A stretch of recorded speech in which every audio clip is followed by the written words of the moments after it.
Szerinted ki ma egy hős, vagy mitől lesz valaki ma hős? Egyáltalán létezik hős a mai világban? Mindenkinek más a hős. Szerintem igazából az emberek segítésében merül ki, hogy ki egy hős, hogy nem tudom, én hősnek tartok tanárokat is. Az én hősöm az anyukám, több minden miatt is, de főleg azért, mert az alkalmazkodást az emberekhez azt tőle tanulom, és emiatt nagyon csodálom, mert neki nagyon megy. A szakács a hősöd? A szakács mindenképp, mivel már elég éhes vagyok. És szerintetek mitől lesz ma egy hős? Milyen tulajdonságai vannak?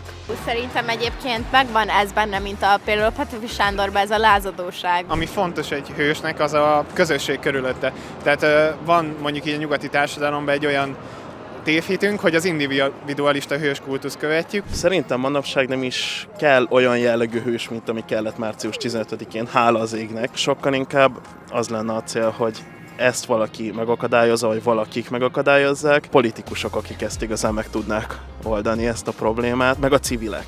És szerinted a szabadság, mint fogalom, vagy mint érzet, mit jelent számodra? Talán lehet, hogy a szabadság egy olyan dolog, hogy amit csinálsz, abban teljesen biztos vagy. És mondjuk nem nagyon tud már azt foglalkoztatni, hogy mondjuk ki mit gondol erről, vagy hogy társadalmilag ez mennyire elfogadott. Szabad véleménynyilvánítás, mozgásban való szabadság, szabad oktatás, az nagyon fontos.